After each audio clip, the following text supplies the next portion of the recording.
Hello students, welcome back to our YouTube channel service study. बच्चों, आज मैं आप सभी के लिए एक नई वीडियो लेकर आया हूं जिसमें मैं आप सभी को क्लास 10th साइंस के ऑब्जेक्टिव क्वेश्चन सॉल्व कराऊंगा। और बच्चों, इस वीडियो में मैं आप सभी को जो क्वेश्चन कराऊंगा वो question refraction of light topic से रहेंगे। ठीक है बच्चों, तो फटाफट वीडियो को लाइक कर लीजिए और जो भी बच्चे चैनल पे नए हैं वो चैनल को सब्सक्राइब कर लेंगे, साथ ही साथ बेल आइकन भी प्रेस कर लेंगे ताकि इस तरह की इंपॉर्टेंट वीडियो का नोटिफिकेशन आप सभी को सबसे पहले मिल जाए। और बच्चों, वीडियो को थोड़ा सा भी स्किप मत करिएगा, वीडियो को एंड तक देखिएगा। यदि इस तरह की ढेर सारी वीडियोस आपको चाहिए तो आप सभी को डिस्क्रिप्शन में सारी वीडियोस का लिंक मिल जाएगा, या फिर आप हमारे चैनल के प्लेलिस्ट में जाएंगे तो वहां पे आपको 10th सीबीएसई साइंस एमसीक्यू करके एक प्लेलिस्ट बनी हुई है, वहां पे सारी ऑब्जेक्टिव क्वेश्चंस की वीडियो मैंने रख दी हैं, तो वहां से जाके आप देख सकते हो। तो बच्चों, बिना टाइम वेस्ट करते हुए हम चलते हैं अपने क्वेश्चन पे। जैसा कि आप स्क्रीन पे देख पा रहे हो कि मल्टीपल चॉइस क्वेश्चंस मैं यहाँ पे कराऊंगा। 32 नंबर का जो क्वेश्चन है बच्चों, उसमें कह रहा है कि light travelling from a denser medium to a rare medium along a normal to the boundary। तो बच्चों, क्वेश्चन के सॉल्यूशन से पहले मैं थोड़ा सा कॉन्सेप्ट आप सभी को बताना चाहूंगा कि जब लाइट रे एक मीडियम से दूसरे मीडियम में जाती है तो क्या होता है। थोड़ा सा रिफ्रैक्शन की भी बात मैं करूंगा। तो बच्चों, अब ध्यान से समझिएगा कि मैं क्या बता रहा हूं। ये हमारा एक दो मीडियम का इंटरफेस है, और समझो कि हमने इधर क्या ले लिया, एक रेयरर मीडियम ले लिया और इधर एक डेंसर मीडियम ले लिया। जब और ये हमने नॉर्मल ड्रॉ कर दिया। ठीक है बच्चों, जब कोई लाइट रे रेयरर मीडियम से डेंसर मीडियम में जाती है, ध्यान देना बच्चों कि जब कोई लाइट रे रेयरर मीडियम से डेंसर मीडियम में जाती है तो वो नॉर्मल के साइड बेंड हो जाती है। ठीक है, नॉर्मल के साइड बेंड हो जाती है। बच्चों, इस लाइट को यदि यहाँ पे मीडियम इसका चेंज ना हुआ होता तो ये लाइट कैसे जाती, ये लाइट ऐसे स्ट्रेट लाइन निकल जाती।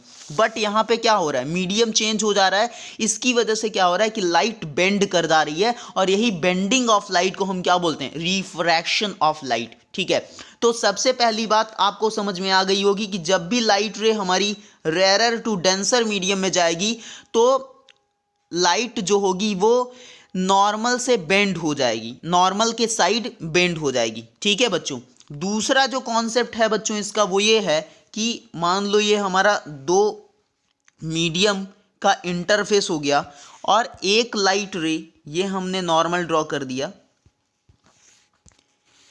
एक लाइट रे क्या हो रही है, इंसिडेंट कर रही है ऐसे, और हमने जो मीडियम लिया है यहाँ पे बच्चों वो क्या लिया है, ध्यान देना आप कि इस बार हमने उल्टा कर दिया, डेंसर मीडियम लिया है स्टार्टिंग में, और दूसरा मीडियम क्या लिया है हमने, रेयरर मीडियम लिया है। ठीक है, मैंने रिवर्स कर दिया। तो जब भी कोई लाइट रे डेंसर मीडियम से रेयरर मीडियम में जाएगी, डेंसर से रेयरर जाएगी, तो वो क्या होगी, away from the normal bend हो जाएगी। अवे फ्रॉम द नॉर्मल का मतलब ये क्या हो रही है, नॉर्मल से दूर जा रही है। लाइट को जाना कैसे चाहिए था, अगर इसके पास दूसरा मीडियम ना होता, मतलब इसका मीडियम ना चेंज होता तो लाइट ऐसे चली जाती, लेकिन यहाँ पे क्या हो रहा है, लाइट बेंड हो जा रही है, और कैसे बेंड हो रही है, अवे फ्रॉम द नॉर्मल। तो जब भी लाइट रे हमारी डेंसर टू रेयरर जाएगी तो away from the normal bend होगी, और अगर रेयरर टू डेंसर जाती है तो टूवर्ड्स नॉर्मल बेंड होगी। ठीक है, ये सिंपल सा कॉन्सेप्ट है बच्चों, इसको याद रखना, आपके लिए बहुत ही ज़्यादा हेल्पफुल रहेगा। तो अब हम देख लेते हैं क्वेश्चन में, कह रहा है कि light travelling from a denser medium to rarer medium. थोड़ा सा हम इसका फिगर ड्रॉ करते हैं। लाइट जो ट्रेवल कर रही है वो कहाँ से कहाँ ट्रेवल कर रही है, डेंसर मीडियम से रेयरर मीडियम में ट्रेवल कर रही है बच्चों। तो और कह रहा है कि medium along normal to the boundary, और normal to the boundary incident हो रही है बच्चों। इसका मतलब क्या है कि वो नॉर्मली इंसिडेंट हो रही है लाइट, और जब भी कोई लाइट रे नॉर्मली इंसिडेंट होगी, चाहे वो रिफ्रैक्शन हो या फिर रिफ्लेक्शन हो, तो उसमें बेंडिंग होती ही नहीं बच्चों, ना तो उसमें रिफ्लेक्शन होगा और ना ही रिफ्रैक्शन होगा।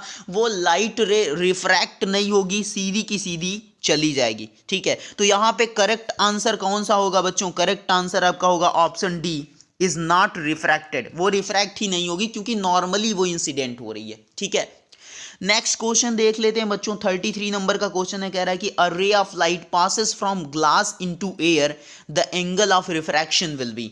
बहुत ही बढ़िया क्वेश्चन है, ध्यान से समझिएगा बच्चों। आप यहाँ पे कह रहा है कि एक रे ऑफ लाइट है और वो कहाँ से कहाँ जा रही है, ग्लास से एयर में जा रही है। तो यहाँ पे हम एक रे डायग्राम ड्रॉ करते हैं। ये हो गया हमारा नॉर्मल,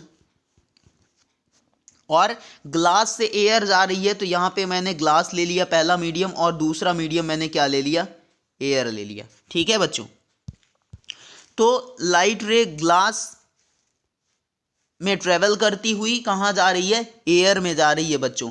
तो ग्लास कैसा मीडियम है बच्चों हमारा, इन कंपैरिजन टू एयर, जो ग्लास है वो कैसा मीडियम है, डेंसर मीडियम है, और एयर कैसा मीडियम है, in comparison to glass rarer medium है। तो जब भी लाइट कहाँ से जा रही है, मतलब कहाँ से कहाँ जा रही है, कहाँ से कहाँ पास कर रही है, डेंसर टू रेयरर जा रही है। और मैंने अभी बताया कि जब भी लाइट रे डेंसर टू रेयरर मीडियम में जाएगी तो वो कैसे बेंड होगी बच्चों, कैसे बेंड होगी, अवे फ्रॉम द नॉर्मल, ऐसे बेंड हो जाएगी। ठीक है, away from the normal bend हो जाएगी। तो away from the normal bend हो जाएगी। अब हम यहाँ पे देख लेते हैं ऑप्शंस अपना। पहला ऑप्शन दिया है equal to the angle of incidence, कह रहा है कि जो एंगल ऑफ इंसिडेंस होगा वो रिफ्रैक्टेड एंगल के बराबर होगा, ऐसा पॉसिबल नहीं यहाँ पे। दूसरा ऑप्शन दिया greater than the angle of incidence, ये सही होगा बच्चों, क्योंकि ये जो हमारा एंगल ऑफ इंसिडेंस है वो कितना है, एंगल ऑफ इंसिडेंस की अगर हम बात करें बच्चों तो मान लो वो कुछ भी होगा, और एंगल ऑफ रिफ्रैक्शन जो है वो क्या है, मतलब एंगल ऑफ इंसिडेंस जो है, एंगल ऑफ इंसिडेंस जो है वो लेस देन है एंगल ऑफ रिफ्रैक्शन बच्चों।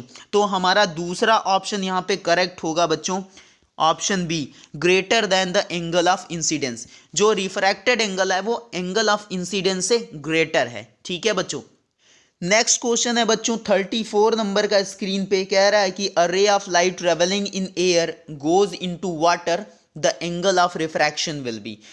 सबसे पहले हम इसका रे डायग्राम ड्रॉ कर लेते हैं। ये एयर और वाटर के बीच का इंटरफेस है बच्चों, और ये हमने नॉर्मल ड्रॉ कर दिया। ठीक है, अब एक लाइट रे कहाँ से कहाँ जा रही है बच्चों, एयर से वाटर में जा रही है। तो ये एयर हो गया, और एयर हमारा कैसा मीडियम है बच्चों, रेयरर मीडियम है, और ये डेंसर मीडियम हो गया, कौन सा, वाटर हमारा डेंसर मीडियम हो गया। ठीक है, तो लाइट रे एयर से इंसिडेंट होके किस में जा रही है, वाटर में जा रही है, मतलब रेयरर से डेंसर जा रही है। तो जब भी लाइट रे रेयरर मीडियम से डेंसर मीडियम में जाती है तो वो कैसे बेंड होती है बच्चों, टूवर्ड्स नॉर्मल बेंड होती है, टूवर्ड्स नॉर्मल बेंड होती है। ठीक है, तो अगर यहाँ पे आप देखो कि ये क्या है, हमारा एंगल ऑफ इंसिडेंस है, और दूसरा क्या है, एंगल ऑफ रिफ्रैक्शन है। ठीक है, तो एंगल ऑफ इंसिडेंस क्या है, ग्रेटर देन है एंगल ऑफ रिफ्रैक्शन के बच्चों। ठीक है, तो यहाँ पे क्वेश्चन में क्या कह रहा है कि जो angle of refraction will B क्या होगा, पहला दिया 90 डिग्री, तो एंगल ऑफ रिफ्रैक्शन 90 डिग्री नहीं होगा। दूसरा दिया है smaller than the angle of incidence, कह रहा है कि जो रिफ्रैक्टेड एंगल होगा that is smaller than the angle of incidence. ये हमारा करेक्ट आंसर होगा बच्चों, क्योंकि यहाँ से आप देख पा रहे होंगे कि एंगल ऑफ इंसिडेंस जो आ रहा है that is greater than the angle of refraction. तो हमारा करेक्ट आंसर कौन सा होगा बच्चों, ऑप्शन बी होगा 34 नंबर के क्वेश्चन का, smaller than the angle of incidence. ठीक है, नेक्स्ट क्वेश्चन देख लेते हैं बच्चों 35 नंबर का है, कह रहा है कि the speed of light in air is, light की स्पीड एयर में पूछ रहा है। तो सभी को पता है कि speed of light in air क्या होता है बच्चों, 3 × 10⁸ मीटर पर सेकेंड होता है बच्चों। ठीक है, ये क्या है, हमारा सी है, इसको सी से रिप्रेजेंट करते हैं। क्या होता है, सी = 3 × 10⁸ मीटर पर सेकेंड। ठीक है, तो कौन सा ऑप्शन करेक्ट होगा, ऑप्शन डी आपका करेक्ट आंसर होगा। आप देख पा रहे होगे यहाँ पे लिखा है 3 × 10⁸ मीटर पर सेकेंड। नेक्स्ट क्वेश्चन है बच्चों 36 नंबर का। 36 नंबर के क्वेश्चन में हमसे क्या कह रहा है कि when a ray of light travelling in glass enters into water obliquely, हमसे कह रहा है कि एक रे ऑफ लाइट है वो ग्लास में ट्रेवल कर रही है, और ग्लास से कहाँ इंटर कर रही है बच्चों, ग्लास से वो इंटर कर रही है वाटर में। ठीक है, तो क्या होगा, देख लेते हैं। सबसे पहले हम इसका रे डायग्राम ड्रॉ कर लेते हैं। ये ग्लास और वाटर का इंटरफेस हो गया बच्चों, और ये हमने ड्रॉ कर लिया नॉर्मल, ठीक है। इसके बाद बच्चों ये समझ लो आपकी पहले ग्लास मीडियम हमको बनाना है, तो ये ग्लास हो गया और ग्लास, उसके बाद दूसरा कौन सा है, एयर, सॉरी वाटर है हमारा, ठीक है।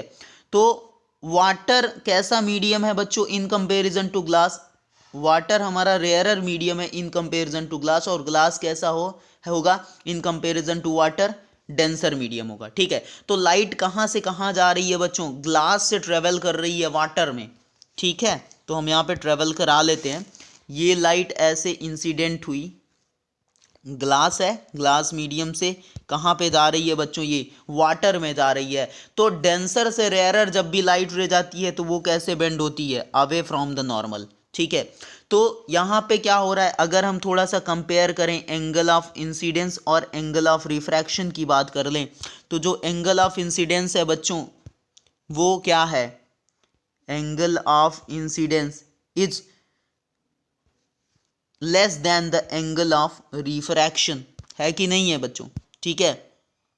तो हम यहाँ पे देख लेते हैं कि कौन सा ऑप्शन हमारा करेक्ट आंसर होगा। पहला ऑप्शन दिया है कि it is refracted towards the normal, कह रहा है कि वो लाइट जो होगी वो टूवर्ड्स द नॉर्मल रिफ्रैक्ट हो जाएगी, नॉर्मल के साइड नहीं रिफ्रैक्ट होगी बच्चों, क्योंकि डेंसर से रेयरर में जा रही है हमारी लाइट रे। बी दिया है कि it is not refracted at all, कह रहा है रिफ्रैक्ट ही नहीं होगी, नहीं ऐसा नहीं होगा, रिफ्रैक्ट होगी। ऑप्शन सी दिया है it goes along the normal, कह रहा है नॉर्मल के अलोंग जाएगी, ये भी नहीं पॉसिबल है हमारा बच्चों। डी ऑप्शन दिया है कि it is refracted away from the normal, तो ये हमारा करेक्ट आंसर होगा। आप सभी को पता है कि जब लाइट डेंसर से रेयरर में जाती है, डेंसर टू रेयरर जाती है, तो अवे फ्रॉम द नॉर्मल वो बेंड हो जाती है, ठीक है, दूर भाग जाती है। तो हमारा करेक्ट आंसर ऑप्शन डी होगा। कौन सा ऑप्शन होगा बच्चों, ऑप्शन डी हमारा करेक्ट आंसर होगा। नेक्स्ट क्वेश्चन है बच्चों 37 नंबर का, कह रहा है कि a ray of light travelling in water falls at right angles to the boundary of a parallel side glass block the ray of light. बहुत ही बढ़िया क्वेश्चन है, ठीक है बच्चों। कह रहा है कि एक रे ऑफ लाइट है वो वाटर से कहाँ जा रही है, ग्लास ब्लॉक में नॉर्मली इंसिडेंट हो रही है राइट एंगल बनाते हुए, ठीक है बच्चों। मान लो कि हमारे पास एक ये क्या है, ग्लास ब्लॉक है, ठीक है। यहाँ पे हम थोड़ा सा इसको ड्रॉ कर देते हैं, ग्लास ब्लॉक, ये हमारा है ग्लास ब्लॉक है, ठीक है, जीबी हम बोल दे रहे हैं। और वो कहाँ से इंटर कर रही है बच्चों, वाटर से, ठीक है। इधर हमारा कौन सा मीडियम है, वाटर है, और इधर ग्लास ब्लॉक है, ये हमने नॉर्मल ड्रॉ कर दिया यहाँ पे, ठीक है। अब क्या होगा बच्चों, लाइट वाटर से ग्लास ब्लॉक में तो जा रही है, बट कैसे जा रही है बच्चों, राइट एंगल बनाते हुए। तो राइट एंगल मतलब कि वो नॉर्मली इंसिडेंट होगी वाटर से ग्लास में। तो कोई भी लाइट रे अगर नॉर्मली इंसिडेंट होती ना बच्चों, तो वो उसी रास्ते से चली जाती बिना अपना पाथ चेंज किए, बिना अपना पाथ से डेविएट हुए, ठीक है बच्चों। तो यहाँ पे कौन सा ऑप्शन आपका करेक्ट आंसर होगा, देख लेते हैं। पहला ऑप्शन दिया है is refracted towards the normal, गलत है। दूसरा दिया है is refracted away from the normal, ये भी नहीं होगा। ऑप्शन सी दिया है बच्चों डज नॉट गेट रिफ्रैक्टेड, सही दे रहा है कि लाइट रिफ्रैक्ट ही नहीं होगी, वो सीधे के सीधे चली जाएगी जैसे वो इंसिडेंट हुई है राइट एंगल बनाते हुए, ठीक है बच्चों। तो ऑप्शन सी हमारा करेक्ट आंसर होगा बच्चों। नेक्स्ट क्वेश्चन है बच्चों 38 नंबर का, स्क्रीन पे कह रहा है कि a ray of light passes from a medium X to another medium Y, no refraction of light occurs if ray of light hits the boundary of the medium Y at an angle। कह रहा है कि एक light रे है वो X medium से Y medium में जाती है, ठीक है, X मीडियम से Y मीडियम में जाती है। मान लो ये सरफेस हो गया, दोनों का इंटरफेस हो गया, और ये हमारा X मीडियम हो गया, ये Y मीडियम हो गया, ये हमने ड्रॉ कर दिया नॉर्मल, ठीक है। उसके बाद कह रहा है कि एक रे ऑफ लाइट एक्स मीडियम से वाई मीडियम में जाती है, ये एक्स मीडियम से जा रही है, वाई मीडियम में जा रही है, तो रिफ्रैक्शन ही नहीं होता है बच्चों। रिफ्रैक्शन ना होने का मतलब वो सीधे के सीधे चली जा रही है। और लाइट रे कब सीधे के सीधे जाती है बिना रिफ्रैक्ट हुए, बच्चों जब हम लाइट रे को नॉर्मली इंसिडेंट करते हैं, इसका मतलब क्या है कि वो इस तरीके से इंसिडेंट नहीं हो रही है, वो हमारी नॉर्मली इंसिडेंट हो रही है। तो जब भी नॉर्मली इंसिडेंट होगी तो लाइट रिफ्रैक्ट नहीं होती है। तो करेक्ट आंसर कौन सा है आपको समझ में आ गया होगा कि ऑप्शन सी हमारा करेक्ट आंसर है 90 डिग्री। मतलब जो लाइट होगी वो 90 डिग्री का एंगल बनाते हुए इंसिडेंट होगी, मतलब कि कैसे इंसिडेंस होगी, नॉर्मली इंसिडेंट होगी। ठीक है, तो हमारा ऑप्शन सी करेक्ट आंसर है बच्चों।